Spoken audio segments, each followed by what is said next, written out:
Hablar e intercambiar experiencias sobre el tema que les apasiona, el avistamiento de ovnis. Con este objetivo se han dado cita en Morales de Toro cerca de medio centenar de aficionados a la ufología que llegan de todas las partes del país. Entre otros temas se han abordado verdades y mentiras que rodean a misteriosos encuentros de ovnis con aviones y casos concretos de avistamientos. Fernando Domínguez es el organizador de la jornada y hablamos también con Luis Pisu, participante y que ha llegado desde Valencia.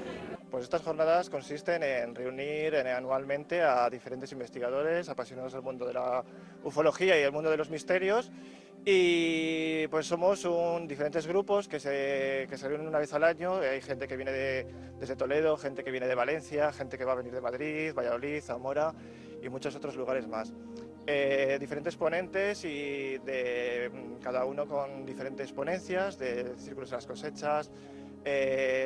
Digamos que también investigaciones de aviones con las torres de control, que suelen muchas veces tener contacto con avistamientos de ovnis, y que queda todo registrado en las cajas negras de los aviones. ¿Se espera asistencia? Pues no lo sé, nunca calculo la gente que va a venir, porque esto siempre es libre y nunca se sabe la asistencia. Más o menos unas 70 personas aproximadamente, porque siempre que se ha creado este evento suelen venir unas 70 como máximo, más o menos. ¿Cuál es el objetivo? ¿Con qué objetivo soléis hacer este tipo de encuentros? Pues que el misterio es cultura, también hacer turismo diferente, un turismo un poco misterioso desde algún punto de vista, y sobre todo que se respete este fenómeno, que es un fenómeno auténtico, real, y que prácticamente quien no cree es por falta de pruebas, falta de documentación, de información.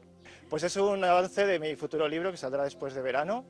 Diferentes casos de avistamientos ovnis que han ocurrido en la provincia de Zamora, algunos investigados por el juez Federico Acosta Noriega, que falleció casualmente ya hace bastantes años, pero que dejó constancia de muchos casos y documentados, informados de la provincia de Zamora. Hay testigos también, algunas investigaciones y un poquito, una breve resumen, aparte de todos los casos de Zamora, de alguna investigación personal que he hecho.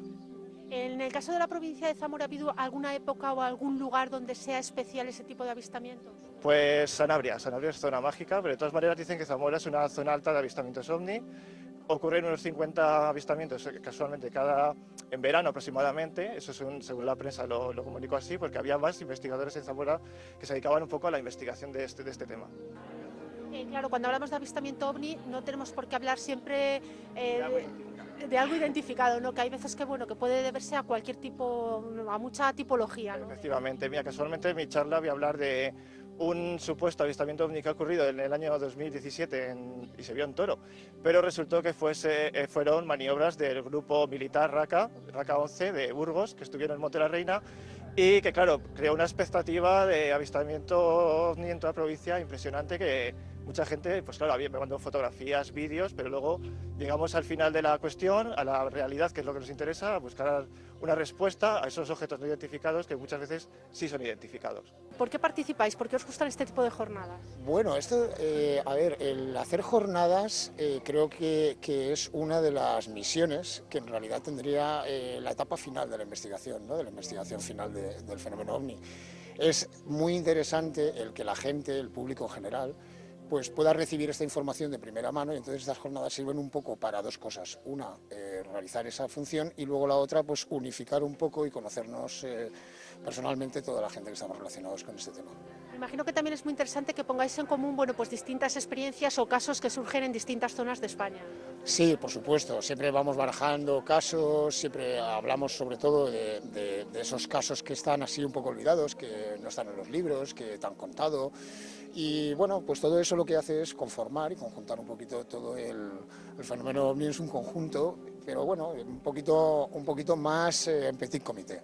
Nos comentaba Fernando algún caso que se veía recientemente aquí en la zona de Toro, que bueno, luego al final se vio que era del ejército y tal. No sé si vosotros tenéis algún caso singular en la zona de Valencia que también podamos destacar. Bueno, el caso más singular de Valencia siempre ha sido el caso Manises. El caso Manises, por la importancia que tuvo de que se tuvo que desviar un avión. Entonces ese caso coincide precisamente con unas maniobras también que se hicieron en el Mediterráneo justamente en aquellas fechas, unas maniobras militares americanas. Ahí se queda abierto completamente el tema ufológico en cuanto hablamos de lo que sería la conspiración o el secretismo de lo que sería la carrera aeroespacial y aeronáutica, por supuesto. Entonces ahí siempre hay una ruptura entre qué es lo que has visto y qué fenómeno se puede asociar que sea ultra secreto a nivel terrestre. Entonces ahí hay una ruptura entre el tema ufológico con la versión extraterrestre y lo que sería el fenómeno normal, ¿no? Que es asociarlo a algo que está todavía oculto, que los militares todavía no lo han sacado al público, que no es de orden público. Entonces eso conlleva el error y ahí está donde tenemos ahí esa ruptura. La carrera militar a nivel ultra secreta se está, creo yo personalmente, se está medio mezclando con la hipótesis extraterrestre por algún motivo muy oscuro y que por lo cual los militares quieren que eso no se sepa. Tecnología, como te he dicho, tecnología secreta, espionaje. Entonces yo creo que ahí es donde precisamente el fenómeno OVNI, después de tantísimos años, está un poquito estancado. Y es porque no se sabe exactamente qué artefactos poseen distintos gobiernos militares y que no nos los hacen ver. O sea, que es un poco así.